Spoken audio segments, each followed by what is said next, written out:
Shah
सूर्याय नमः, चंद्रमसे नमः, ओम भवाय नमः, ओम बुधाय नमः, ओम बृहस्पतये नमः, ओम शुक्राय नमः, ओम शनैश्चराय नमः, ओम राजे नमः, ओम केतवे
संसार में सब अपने स्वार्थ के कारण सेवा करते हैं,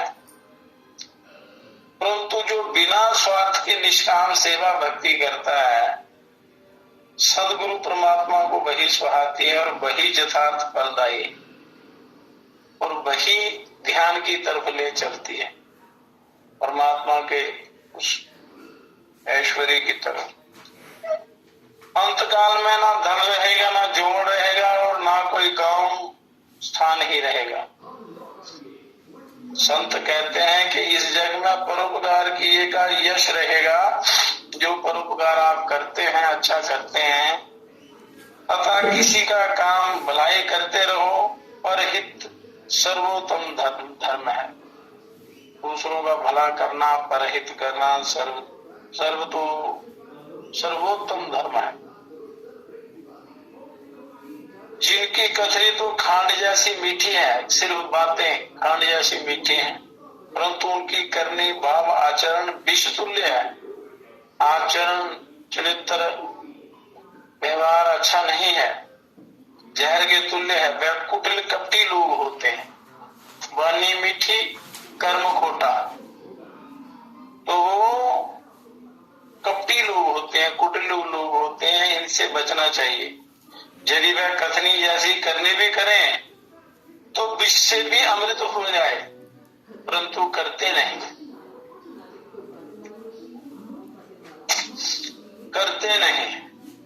सिर्फ बातों शब्द जाल में उलझाते हैं और उलझ जाते हैं, स्वयं भी और दूसरों को भी उलझाते हैं, तो उनका कल्याण नहीं होता है।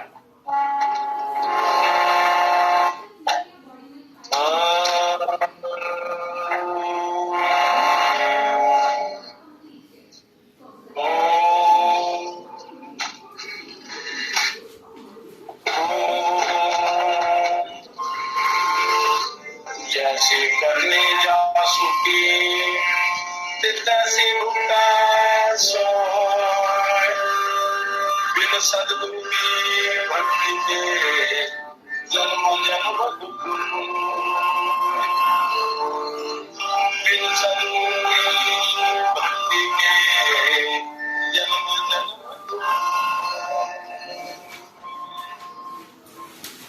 जिसकी जैसी करनी होती है उसे उसका वैसा ही फल भी भुगतना पड़ेगा, भुगतना पड़ता है। और सदगुरु की भक्ति के बिना तो जन्म जन्मांतर तक दुख ही दुख भोगना होता है। इसलिए सदगुरु के मार्गदर्शन में उस प्रभु की उपासना करनी चाहिए।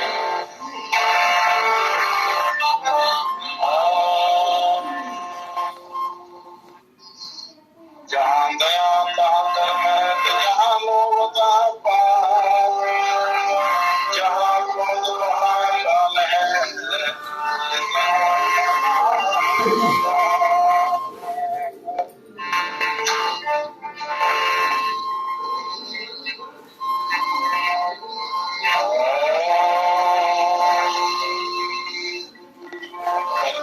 करे ना कर सके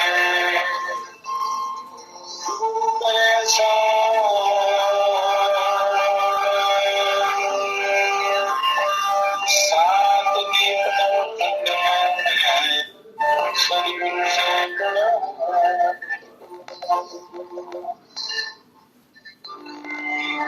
सुरा के मैदान में कायर का क्या काम,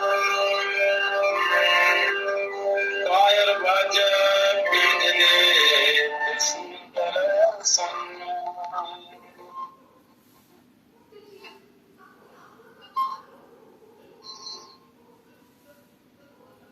अध्यात्म क्षेत्र में दुर्लभ हृदय के माया मोह से आसक्त जन तो भाग खड़े होते हैं। कहते हैं कि शूरवीरों के क्षेत्र में भला कायर का क्या काम, युद्ध में कायर तो डर कर तथा पीठ दिखाकर भाग जाता है, परंतु सूरमा वीरता और उत्साह पूर्वक युद्ध करता है। तो इसका आध्यात्मिक भाव अर्थ है कि अध्यात्म क्षेत्र में कमजोर हृदय के माया मोह से आसक्त जन तो भाग जाते हैं।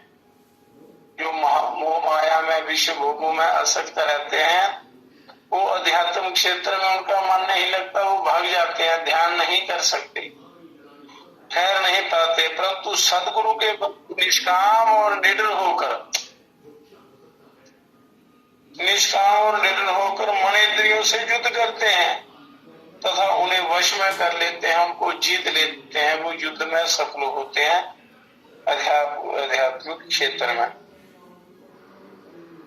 भक्ति ज्ञान के क्षेत्र में निर्भीक और परम पुरुषार्थी संत भक्त ही प्रबल इंद्रियों से युद्ध करवाते हैं, जो शूरवीर होते हैं, जो इस माया के मोह के चक्कर में नहीं आते हैं।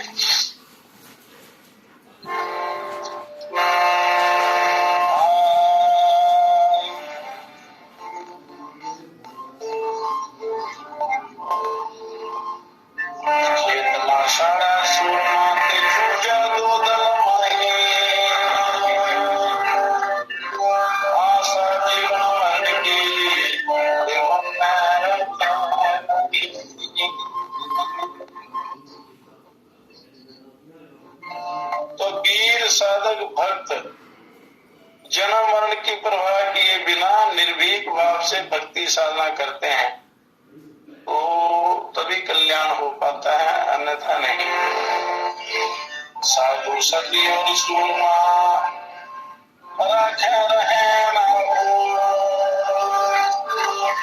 शीशा कटा धड़ ले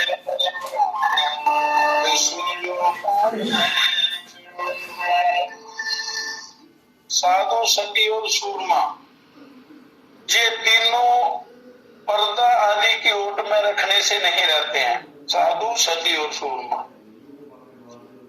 तो ये तो बस बाजे की आवाज सुनते ही अपना सिर कटाकर भी धड़ से लड़ते रहते हैं, मतलब साधना करते रहते हैं,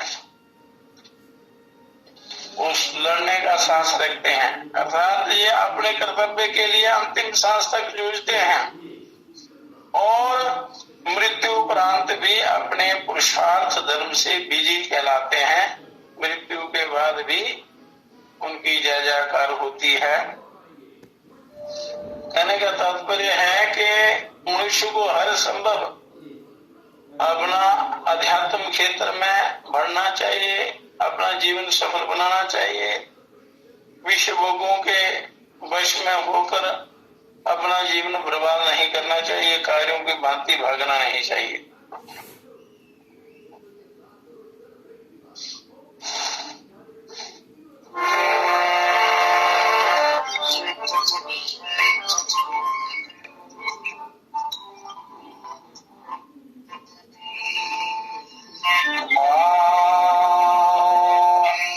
चित चेतनता जी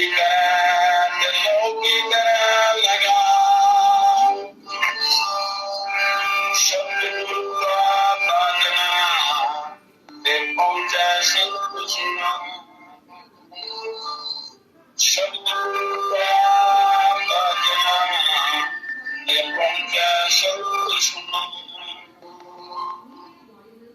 अपने चित्त वृत्ति को घोड़ी बनाएं, उस पर ध्यान की लगाम लगाएं। चित्त को घोड़ी बनाएं, उस पर ध्यान की लगाम लगाएं और उक्त घोड़ी पर सवार होकर सदगुरु के शब्द ज्ञान का कोड़ा लें, अर्थात इसे उसे संयम में रखें। भगवान सदगुरु का ज्ञान द्वारा अपने आप को संयम में रखें। इस प्रकार कुशल संत साधक निज आत्म स्वरूप को प्राप्त करते हैं ध्यान के द्वारा। इसलिए ध्यान बड़ा जरूरी होता है। ध्यान के बिना जल्दी कल्याण नहीं होता।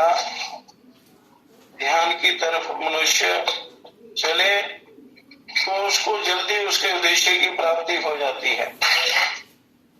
तो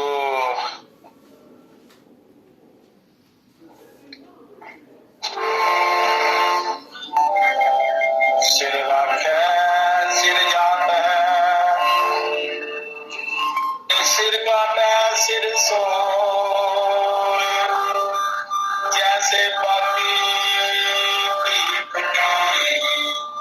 पति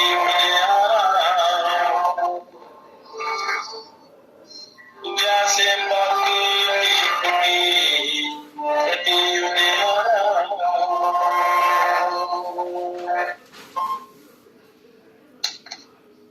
तो संसारिक मोहाभिमान में मोह अभिमान में पड़कर ये जीव अपने मान प्रतिष्ठा रूपी सिर को रखकर अपने प्रमुख उद्देश्य परमार्थ रूपी सिर को गुमा देते हैं, जो इसका उद्देश्य है परमार्थ करना। परंतु मोहाभिमान और प्रतिष्ठा रूपी सिर का त्याग कर देने से उसका परमार्थ रूपी सिर रह जाता है। वो परमार्थ जो है वो कल्याणकारी होता है। जैसे जलते दीपक की बाती की शिखा काट देने से और अधिक उजला होता है।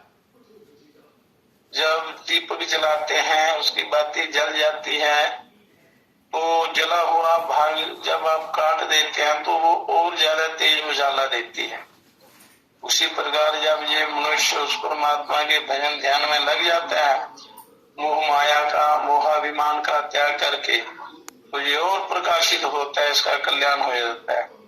मोह अभिमान प्रतिष्ठा आदि व्यसनों को त्याग कर निष्काम भाव से अपना परमोद्देश्य परमार्थ सिद्ध करना ही आपका कर्तव्य है और कोई नहीं।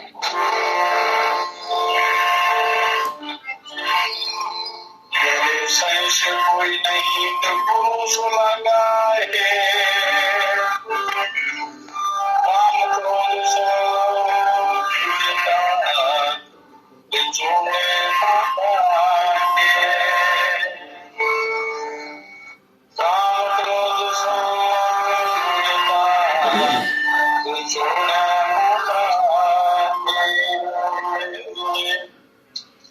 भगवान का भक्त कहता है, प्रभु का भक्त जो साधना करता है कहता है कि मुझे जरा भी कोई दुविधा नहीं है, मेरा तो सदगुरु से भरपूर प्रेम है और भाव गुरु भक्ति में पूर्ण विश्वास है।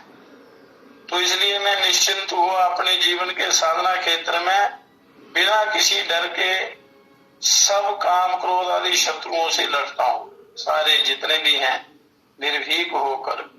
तो भाई जो है ये भी बहुत बड़ी विघ्न बाधा है अपने ध्यान साधना में। सदगुरु का प्रिय साधक सदैव विषय विकारों से जूझता है तथा गुरु भक्ति में मग्न रहता है, विषय विकारों को दूर करता रहता है।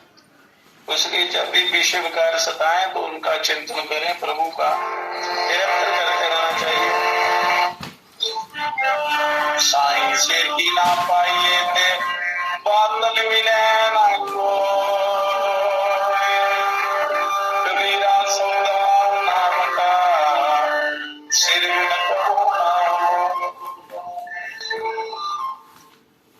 बिना मूल्य उस परमात्मा स्वामी को नहीं पाया जाता।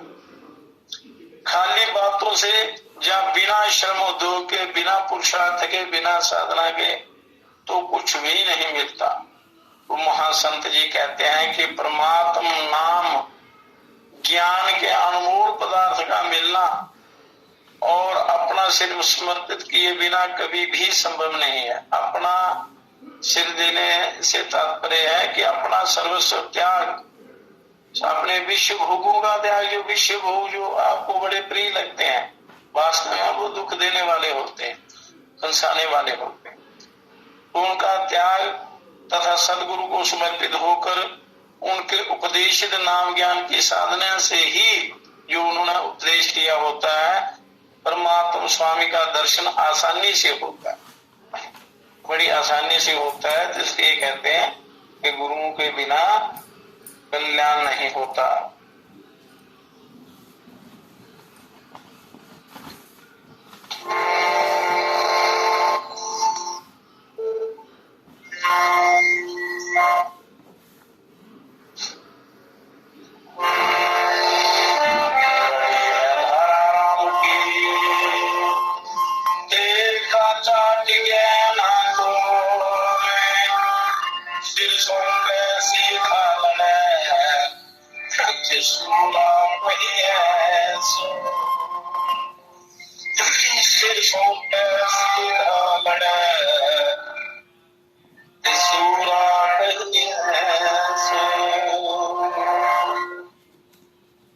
परमात्मा राम की भक्ति रूपी स्थिति बहुत गहन और कठिन है।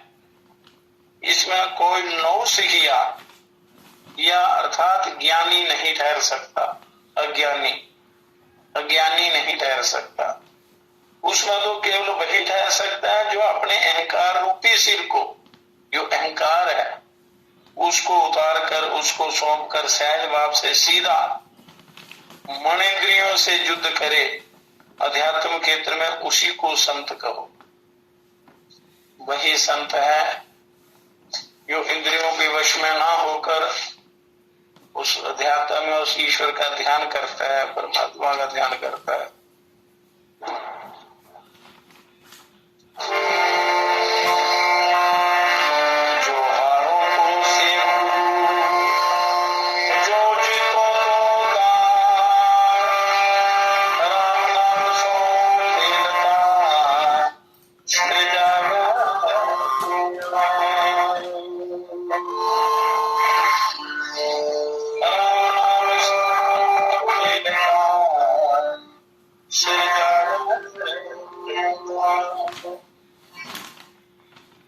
साधनामय जीवन क्षेत्र में सत्य ज्ञानाचरण के दांत में यदि सदगुरु के सम्मुख हार भी जाए तो भी कोई बात नहीं, हार कर भी गुरु की सेवा प्राप्त होगी। और यदि जीत गया तो जीवन में कल्याण हो जाएगा। परमात्मा राम नाम ज्ञान के इस खेल में यदि अपना सिर बलिदान भी हो जाए तो कोई बात नहीं, अर्थात कल्याण मार्ग में यदि अपना सर्वस्व निशावर हो जाए तो अच्छा ही है, उससे कल्याण ही होता है। वास्तव में तो जो उस मार्ग में लग जाता है सच्ची लगन से तो उसका कल्याण होता ही है। अगर इसमें कुछ अपना शरीर भी चला जाए तो भी उसका परम कल्याण होता है, ऐसा होता नहीं है। पर हर प्रकार से परमात्मा की लगन में लगा हुआ जीव जो है वो हर प्रकार से कल्याण को प्राप्त होता है। और मनुष्य को यत्न पूर्वक उस आत्म कल्याण की चेष्टा करनी चाहिए।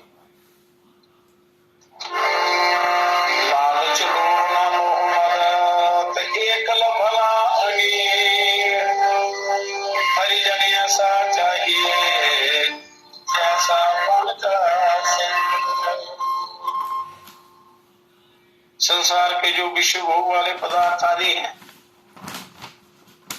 उनका लोभ लालच तथा मोह अभिमान मत करो। उनसे कभी भी बना नहीं हो सकता। परमात्मा प्रेमी भक्त को तो जग में ऐसे मुक्त अकेला निष्प्रय होना चाहिए जैसे वन में विचरण करने वाला निर्भीक शेर रहता है। इस प्रकार विश्व भोगों से रहित होकर मनुष्य को परमार्थ की तरफ चलना है, डरना नहीं है, कायर नहीं बनना है।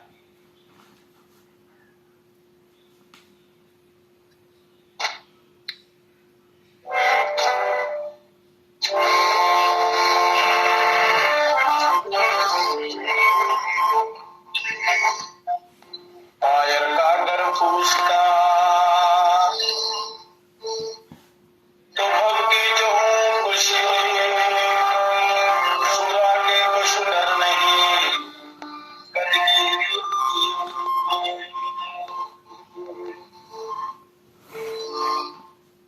साधना क्षेत्र से भागने वाले अज्ञानी का घर तो फूस का बना हुआ होता है, बना हुआ जैसा होता है, जैसा जो कि आग की चिंगारी लगते ही चारों ओर से भभक उठता है। उसकी स्थिति इतनी दुर्बल है जो कि जरा सी कठिनाई में स्वाहा हो जाती है। परंतु उस संत को कुछ भी डर नहीं है जिसकी साधना स्थिति बड़ी दृढ़ है और उसे किसी कारण में कुछ भी भय नहीं। साधक को साधना करनी चाहिए। कहने का अर्थ है कि साधना करनी ही चाहिए। साधना का फल जो है आपको मिलेगा, वो ध्यान करना चाहिए, क्योंकि उसके बिना कल्याण नहीं होता है। तो इसलिए उस क्षेत्र में डरना नहीं है। डरना तो उन विश्व भोगों से है आपने, जो संसार के भोग आपको सताते हैं। तो उपनिषदों में भी लिखा है, सर्वव्यापिनम् आत्मानं क्षीरं सर्वपरिवार विविधम आत्म विद्या तपो मूलम तद ब्रह्मोपनिषद परमं तद ब्रह्मोपनिषद परमं जुंजान प्रथम मनस्तत्वाय सविताधिया अग्निर्ज्योतिर्निर्वाच पृथिव्या अध्या भारत ओगारं बिंदु संयुक्तं नित्यं ध्यायन्ति योगिना कामदं मोक्षदं जैव ओंकाराय नमो नमः। सबको पैदा करने वाले परमात्मा पहले हमारे मन और बुद्धि को की वृत्तियों को तत्व की प्राप्ति के लिए अपने दिव्य स्वरूप में लगाएं और अग्नि आदि इंद्रियाभिमानी देवताओं को, जो देवताओं की जो विषयों की प्रकाशित करने की सामर्थ्य है, शक्ति है, उसे दृष्टि में रखते हुए बाह्य विषयों से लौटाकर हमारी इंद्रियों में स्थिरता पूर्वक स्थापित कर दें, जिससे हमारी इंद्रियों का प्रकाश बाहर ना जाकर बुद्धि और मन की स्थिरता में सहायक हो। तो ये परमात्मा से प्रार्थना करनी चाहिए। ऐसे मनुष्य को अंतर्मुखी होना चाहिए, ध्यान की तरफ जाना चाहिए। युक्तेन मनसा वयम देवस्य सवितु सर्वे सुवर्गे आय शक्त्या, कि हम लोग सबको उत्पन्न करने वाले परमदेव परमेश्वर की आराधना रूप यज्ञ में लगे हुए मन के द्वारा परमानंद प्राप्ति के लिए पूर्ण शक्ति से प्रयत्न करें। अर्थात हमारा मन निरंतर भगवान की आराधना में लगा रहे और हम भगवत प्राप्ति जनित परमानंद की अनुभूति के लिए पूर्ण शक्ति से प्रयत्नशील रहें। तो उनमें ध्यान सर्वोपरि होता है। युक्त्वाय मनसा देवान् सुवर्यतो धिया दिवम् बृहत् ज्योति करिष्यता सविता प्रसुभाति तानम्। वह सबको उत्पन्न करने वाले परमेश्वर मन और इंद्रियों के अधिष्ठाता देवताओं को, जो स्वर्ग आदि लोक में और आकाश में बिजलने वाले तथा बड़ा भारी प्रकाश फैलाने वाले हैं। हमारे मन और बुद्धि से संयुक्त करके हमें प्रकाश प्रदान करने के लिए प्रेरणा करें, और ताकि हम उन परमेश्वर का साक्षात करने के लिए ध्यान करने में समर्थ हों। तो ध्यान जब तक नहीं करेंगे तो वो ईश्वर का साक्षात्कार नहीं होगा। हमारे मन, बुद्धि और इंद्रियों में प्रकाश फैला रहे। निद्रा, आलस्य, अकर्मण्यता। निद्रा, आलस और अकर्मण्यता आदि दोष हमारे ध्यान में विघ्न ना कर सके। सबसे बड़े विघ्न है निद्रा, आलस्य और अकर्मण्यता। प्रमाद आदि दोष हमारे ध्यान में विघ्न ना कर सके, इसलिए उस परमात्मा से प्रार्थना करनी है और उसके बताए हुए मार्ग पर आपने चलना है। अब कहते हैं जुंजते मना उद्युत जुंजते धियो विप्रा विप्रस्य बृहतो विपश्चितः विहोत्रा ददे वायुना विदेका इन्महि देवस्य सवितुः परिष्टुतिः। कि जिस पर ब्रह्म परमात्मा में श्रेष्ठ बुद्धि वाले ब्राह्मण आदि अधिकारी मनुष्य अपने मन को लगाते हैं तथा अपनी सब प्रकार की बुद्धि वृत्तियों को भी नियुक्त करते हैं, और जिन्होंने अग्निहोत्री आदि समस्त शुभ कर्मों का विधान किया है और जो समस्त जगत के विचारों को जानने वाले और एक अद्वितीय हैं, उन सबसे महान, सर्वव्यापी, सर्वज्ञ और सबके उत्पादक परमदेव परमेश्वर की अवश्य ही हमें भूरी भूरी स्तुति करनी चाहिए। वो ईश्वर हमारे पर कृपा करें, हमारा कल्याण करें, हमें ध्यान में लगाएं। ये मन और बुद्धि, मैं तुम दोनों के स्वामी और समस्त जगत के आदि कारण परम ब्रह्म परमात्मा को बारंबार नमस्कार करके विनय पूर्वक उनकी शरण में जाकर उनमें संलग्न होता हूं। ऐसा सोचना है, ध्यान करना है। मेरे द्वारा जो उन परमेश्वर की महिमा का वर्णन किया गया है वह विद्वान पुरुष की कीर्ति के समान समस्त जगत में व्याप्त हो जाए। उसे अविनाशी परमात्मा के सभी पुत्र जो दिव्य लोकों में निवास करते हैं भली भांति सुने। तो ध्यान के लिए परमात्मा से स्तुति करने का प्रकार बदलाने के बाद, मतलब ध्यान करने के लिए परमात्मा से स्तुति की जाती है, पहले प्रार्थना की जाती है। तो प्रार्थना से आपका आधा काम हो जाता है। सच्चे हृदय से यदि प्रार्थना आप करेंगे तो सारे कार्य सिद्ध हो जाते हैं। ध्यान के लिए परमात्मा से स्तुति करने का प्रकार बदलाने के अनंतर अब ध्यान की स्थिति का वर्णन करके मनुष्य को उस ध्यान में लग जाने के लिए आदेश दिया जाता है। भगवान ध्यान के लिए प्रेरित करते हैं, प्रेरणा करते हैं। कहते हैं अगेर यात्रा विमथ्यते वायुर यत्रा विरुद्धते सोमो यत्रा तिरिच्यते तत्र संयायते मना। अग्निर यत्रा मथ्यते वायुर यत्राधिरुध्यते सोमो यत्राधिरिच्यते तत्र संयायते मना। कि जिस स्थिति में अग्नि प्रकट करने के लिए अग्नियों द्वारा मंथन करने की भांति जब यज्ञ में अग्नि प्रकट करते हैं तो दो अग्नियों का एक को आधार बनाकर एक को उस ऊपर वाली अग्नि बनाकर उसका जब मंथन करते हैं, उस मंथन करने की भांति अग्नि स्थानीय परमात्मा को प्राप्त करने के लिए पहले जो मंत्र बताया हुआ है, पहले पीछे बताया, उसको बोलते हुए और वो घर्षण करते हुए प्रकार से शरीर को नीचे की अग्नि और ओंकार को ऊपर की अग्नि बनाकर शरीर को नीचे की अग्नि, जैसे एक नीचे की लकड़ी और एक ऊपर की लकड़ी, जैसे दही को मथते हैं मतलब दही का पात्र जो है और दही उसमें नीचे की अरनी है,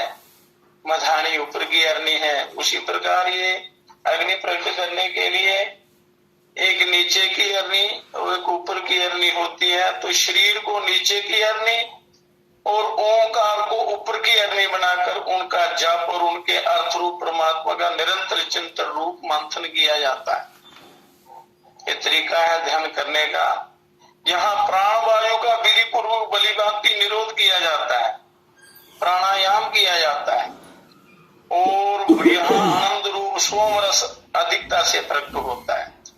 वहां सोमरस प्रकट होता है और उस ध्यानावस्था में मनुष्य का मन सर्वथा विशुद्ध हो जाता, बड़ा दिव्य पवित्र हो जाता है। इस शरीर को नीचे की अग्नि, ओंकार को ऊपर की अग्नि और परमात्मा में जो चिंतन लगाना, उससे एक विशुद्ध प्रकाश प्रकट होता है और मनुष्य का ध्यान लग जाता है और उस समय इसका मन परम पवित्र हो जाता है, विशुद्ध हो जाता है।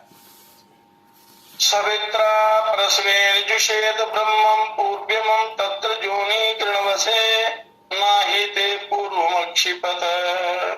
हे साधक, संपूर्ण जगत के उत्पादक सर्वांतर्यामी और सर्वशक्तिमान परमेश्वर की प्रेरणा से ऊपर बताए हुए प्रकार से परमात्मा की स्तुति करके और उनसे अनुमति प्राप्त कर तुम्हें उन सब के आदि परम ब्रह्म परमात्मा की सेवा समाराधना करनी चाहिए और उन परमेश्वर में ही आश्रय प्राप्त करना चाहिए।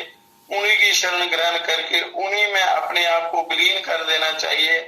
योग करने से तुम्हारे किए हुए समस्त संचित कर्म विघ्न कारक नहीं होंगे, बंधन रूप नहीं होंगे और आपको उस ध्यान में सिद्धि मिलेगी, ईश्वर का साक्षात्कार होगा। पर इसका निरंतर अभ्यास करना पड़ता है। तो ध्यान योग का साधन करने वाले को किस प्रकार बैठकर कैसे ध्यान करना चाहिए? तो पहले ध्यान का तरीका बताया, शरीर को नीचे किया, जो श्वास आप लेते हैं वो ओंकार का ही ध्यान हो रहा है। तो ओ से श्वास अंदर, मां से बाहर, इस श्वास की ओंकार रूपी अरणी बनाकर इसका मंथन करना चाहिए, चिंतन करना चाहिए, तो ध्यान अपने आप लगता है। अब कहते हैं कि किस प्रकार बैठना चाहिए। बैठने का भी तरीका है, फिर ध्यान बड़ा जल्दी लगता है। लोग कहते हैं ध्यान में ध्यान नहीं लगता, मन भटकता है, परंतु बैठने का तरीका नहीं होता। तो कहते हैं इस जिज्ञासा पर कहते हैं त्रिरुन्नत स्थाप्य समं शरीरम हृदि इंद्रियाणि मनसा सन्निवेश ब्रह्मोडुपेनम प्रतरेत विद्वानम श्रुतांसि सर्वाणि भयावहानि। कि जो ध्यान योग का साधन करे, योगी साधक ध्यान योग का साधन करना चाहता है या करे, उस बुद्धिमान साधक को चाहिए कि सिर, गले और छाती को ऊंचा उठाए रखे, ऐसे सीधे होकर बैठे, इधर उधर ना झुकने दे, दाएं बाएं आगे या पीछे ये ना झुकने दे, तथा शरीर को सीधा और स्थिर रखे। क्योंकि शरीर को सीधा और स्थिर रखे बिना, सिर, गला और वक्षस्थल ऊंचा किए बिना आलस्य, निद्रा, तंद्रा, विक्षेप रूप विघ्न आ जाते हैं। नींद आ जाती है, आलस्य आ जाता है, तंद्रा आ जाती है, निद्रा आ जाती है, ये विघ्न आ जाते हैं, तो योग ध्यान नहीं करने देते। तो अतः इन विघ्नों से बचने के लिए जो ऊपर तरीका बताया है उसी प्रकार से बैठना चाहिए।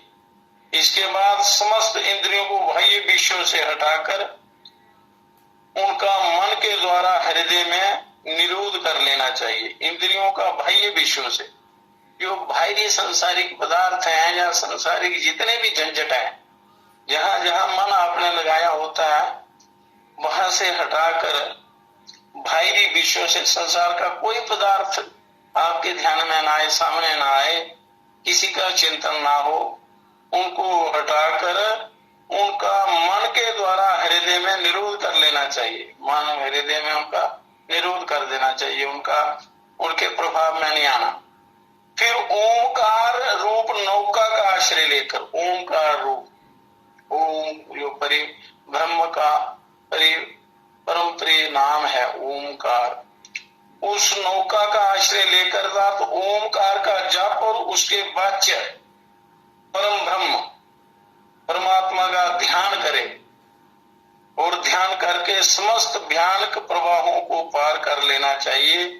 जितने भी भयानक संसार में प्रवाह हैं, इनको पार कर लेना चाहिए। गीता के 6वें अध्याय में ये दिया हुआ है, 6वें अध्याय के 13वें श्लोक में वहां ध्यान की विधि बताई है।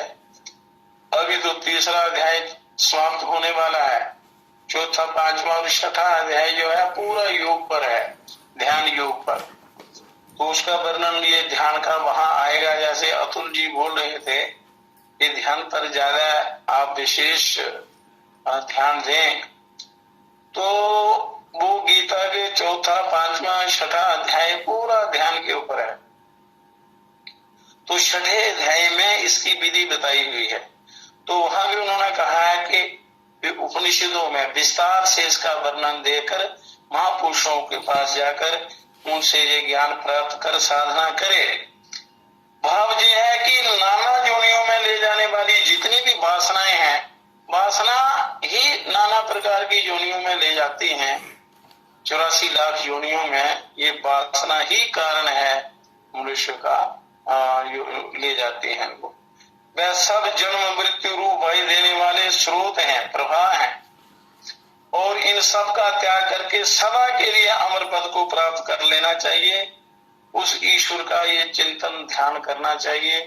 ध्यान से आपके सारे दोष पाप सब कट जाएंगे और ये मनुष्य उसको अपने उस लक्ष्य को प्राप्त कर लेता है।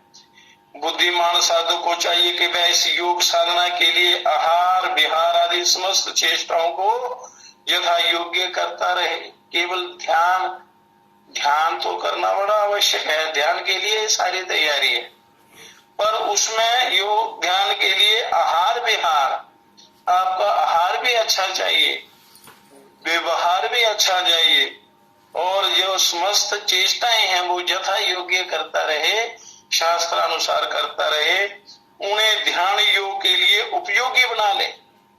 वो जितने भी बाकी साधन हैं उनको ध्यान योग के लिए आपने उपयोगी बनाना है, उनसे सहायता लेनी है। वो सारे मिलके अब आपकी सहायता करेंगे तो आप ध्यान योग में सफल होंगे। तो योग शास्त्र की विधि के अनुसार प्राणायाम करते करते जब प्राण अत्यंत सूक्ष्म हो जाए, जैसे आप प्राणायाम करते हैं, कोई कहता है हम कपालभाति करते हैं, अनुलोम विलोम करते हैं, और शीतली प्राणायाम करते हैं, भस्त्रिका करते हैं, इस प्रकार ये योग शास्त्र की विधि के अनुसार और गुरुओं से सीखकर अच्छी प्रकार प्राणायाम करते करते जब प्राण अत्यंत सूक्ष्म हो जाए तब नासिका द्वारा उसे बाहर निकाल दे। इसके बाद जैसे दुष्ट घोड़ों से जुते हुए रथ को अच्छा सारथी बड़ी सावधानी से चलाकर अपने गंतव्य स्थान पर ले जाता है, उसी प्रकार साधक को चाहिए कि बड़ी सावधानी के साथ बड़े ध्यान पूर्वक अपने मन को वश में रखे, जिससे योग साधन में किसी प्रकार का विघ्न ना आए और वह परमात्मा की प्राप्ति रूप लक्ष्य पर पहुंच जाए। तो ये जितने भी साधन परमात्मा ने बताए हैं उनका यथावत पालन करना चाहिए और अभ्यास निरंतर करना चाहिए। केवल बातों से बात नहीं बनती, चर्चा से बात नहीं बनेगी, वाद विवाद से बात नहीं बनेगी, अभ्यास करना पड़ेगा। अभ्यास तो मनुष्य के पास समय भी बहुत होता है, साधन भी है, सामर्थ्य भी है, पर आलस्य प्रमाद तंद्रा निद्रा और ये विषयों की जो वासना है, ये कामनी बनने देती, ये भड़का देती है, इसलिए इस जीव का उद्धार नहीं होता, फंसा रहता है। तो परम परमात्मा में मन लगाने के लिए कैसे स्थान में, कैसी भूमि पर बैठकर साधन करना चाहिए? परमात्मा में ध्यान लगाने के लिए कैसी भूमि पर, कैसे स्थान पर बैठना? पहले तो बताया ये मेरुदंड सीधा रखना, छाती आगे, गर्दन 4.5 अंगुल ऐसे रख के 4.5 अंगुल ऊंची रहे, ना दाएं ना बाएं, ना आगे ना पीछे, ऐसे स्थिर रहे। ऐसे जब धीरे धीरे अभ्यास करेंगे तो बैठने की आदत बन जाएगी। तो आसन सिद्ध होने के बाद ध्यान लगता है। तो ध्यान लगाने में कैसी भूमि पर, कैसे, किस प्रकार बैठना चाहिए, किस प्रकार साधना करनी चाहिए, इस जिज्ञासा पर कहते हैं समय शुचो शर्करा भन्नि बालुका विवर्जिते शब्द जलाश्रयादि मनोनुकूले न तु चक्षु पीड़ने गुहा निवाताश्रयने प्रयोज्येत। हे जीव, अब ध्यान के उपयुक्त स्थान का वर्णन करते हैं। भाव यह है कि ध्यान योग का साधन करने वाले साधु को ऐसे स्थान में बैठना चाहिए, ऐसे स्थान में अपना आसन लगाना चाहिए, यहाँ की भूमि समतल हो, ऊंची नीची ना हो, टेढ़ी मेढ़ी ना हो, जो सब प्रकार से शुद्ध हो, यहाँ पर कूड़ा करकट मैला आदि ना हो, और झाड़ बुहार कर साफ किया हुआ और स्वभाव से पवित्र हो, आसपास का वातावरण भी पवित्र हो, और जैसे कोई देवालय हो, तीर्थ स्थान हो, कोई सिद्ध आश्रम हो, और कोई सिद्ध स्थान हो, चाहे घर में कोई अच्छा स्थान हो, और यहाँ कंकड़ भालू ना हो और अग्नि या धूप की गर्मी भी ना हो, जहाँ कोई मन में विक्षेप करने वाला शब्द भी ना होता हो, और कोलाहल का सर्वदा अभाव हो, और यथावश्यक जल प्राप्त हो सके, किंतु ऐसा जलाशय ना हो जहाँ बहुत लोग आते जाते हो, थोड़ा कम आना जाना हो, जहाँ शरीर रक्षा के लिए सारे साधन हो, और परंतु ऐसा ना हो जहाँ धर्मशाला आदि की भांति बहुत लोग ठहरते हो, तो ध्यान में विघ्न पड़ जाता है। तात्पर्य यह है कि इन सब विचारों के अनुसार जो सर्वदा अनुकूल हो, और जहाँ का दृश्य नेत्रों को पीड़ा पहुंचाने वाला ना हो, भयानक ना हो, ऐसे गुफा आदि वायु शून्य एकांत स्थान में पहले बताए हुए प्रकार से आसन लगाकर अपने मन को परमात्मा में लगाने का अभ्यास करना चाहिए।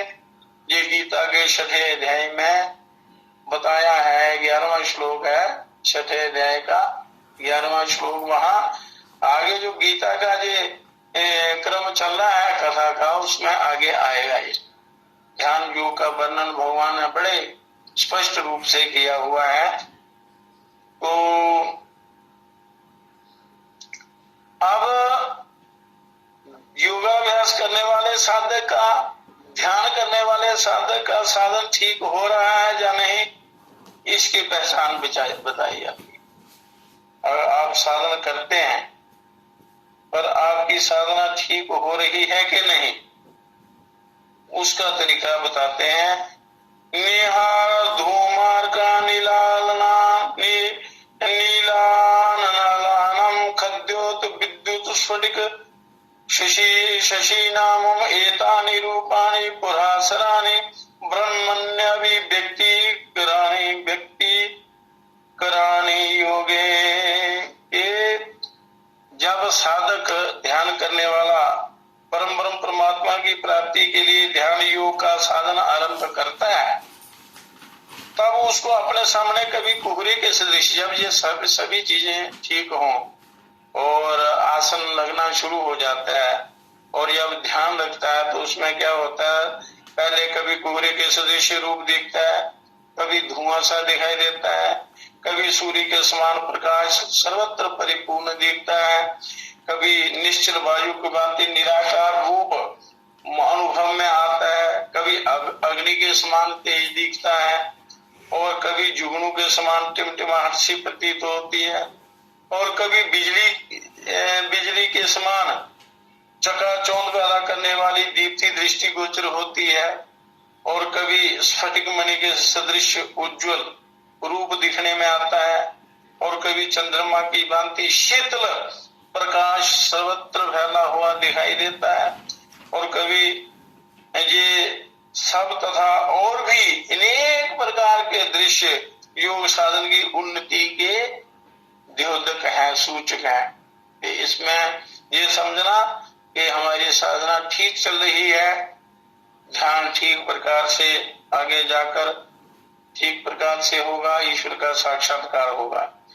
तो इनसे ये बात समझ में आती है कि साधक का ध्यान जो है वो ठीक चल रहा है, तो इसलिए इसका प्रयत्न निरंतर करना चाहिए बिना किसी डर के और बिना किसी चिंता के, क्योंकि इसका फल कभी विपरीत नहीं होता।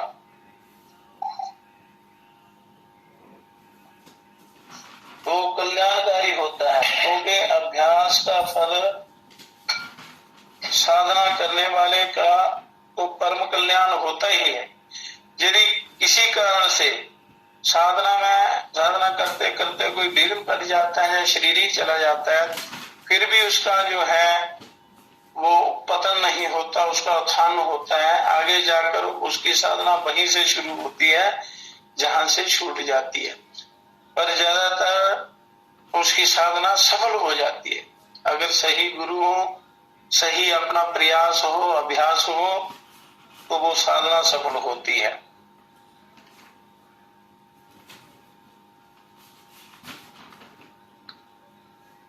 अब ध्यान योग का साधन करते करते जब पृथ्वी, जल, तेज, वायु और आकाश, ये 5 भूत जो हैं, पृथ्वी, जल, तेज, वायु, आकाश, इन 5 महाभूतों का उत्थान हो जाता है। जब शुद्धिकरण होता है ध्यान करते करते, इनका उत्थान शुरू हो जाता है। जब साधक का इन 5 भूतों पर अधिकार प्राप्त हो जाता है, ध्यान करते करते इन पर विजय प्राप्त हो जाती है और इन 5 महाभूतों से संबंध रखने वाली योग विषयक 5 सिद्धियां प्रकट हो जाती हैं। उस समय योगाग्निमय शरीर की प्राप्ति कर लेने वाले उस योगी के शरीर में ना तो रोग होता है, ना बुढ़ापा आता है और ना ही उसकी मृत्यु होती है। पर ये साधना निरंतर करनी चाहिए और गुरुओं की शरण में रहकर, तो उसको ये तीनों पुरुषार्थ उसके सिद्ध होते हैं। अभिप्राय ये है कि उसकी इच्छा के बिना उसका शरीर नष्ट नहीं हो सकता।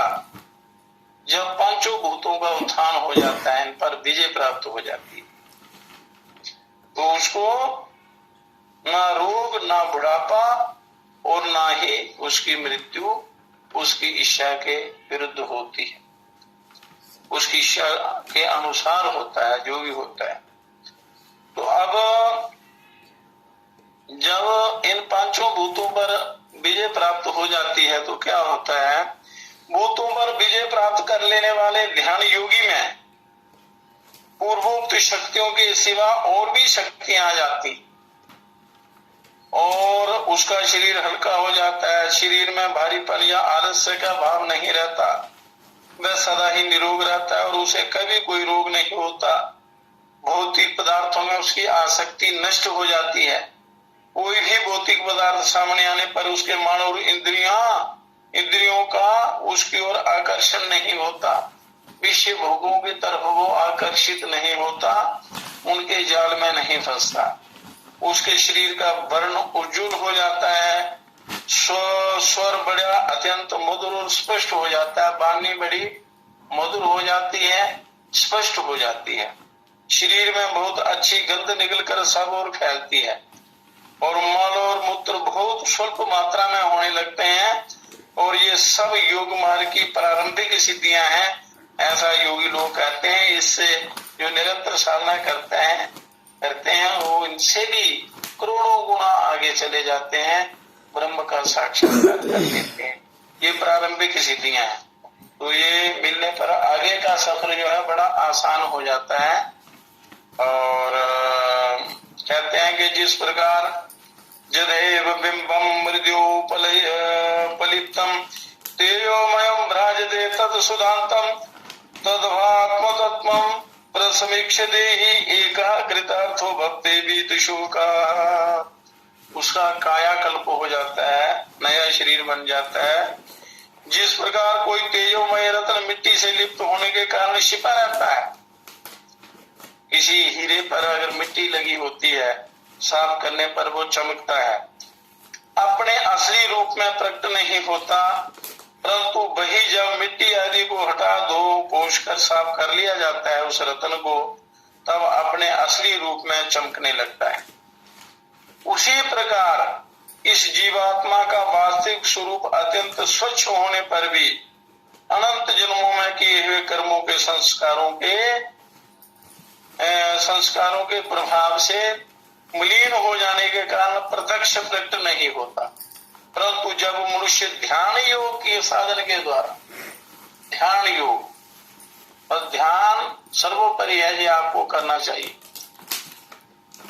ध्यान योग के साधन द्वारा समस्त मनों को धोकर आत्मा के असीम स्वरूप को भलीभांति प्रत्यक्ष कर लेता है, तब वह असंग हो जाता है और उसका जो जड़ पदार्थों के साथ संयोग हो रहा था, संसारिक पदार्थों के साथ, विश्व भोगों के साथ, उसका नाश होकर वह कैवल्य अवस्था को प्राप्त हो जाता है। सारे मनों का नाश हो जाता है, परम शुद्ध हो जाता है, परम पवित्र हो जाता है और उस कैवल्य अवस्था को प्राप्त कर जाता है तथा उसके सब प्रकार के दुखों का अंत होकर सर्वथा कृत्य हो जाता है। उसका मनुष्य जन्म सार्थक हो जाता है ध्यान करने वाले। इस प्रकार निरंतर गुरुओं की शरण में रहकर आपको वो ध्यान साधना अभ्यास करना चाहिए। अति शीघ्र कल्याण होता है, पर विश्व भोगों के प्रति जो आसक्ति है, प्रेम है, उसको हटाना होता है और साधना में मन लगाना है।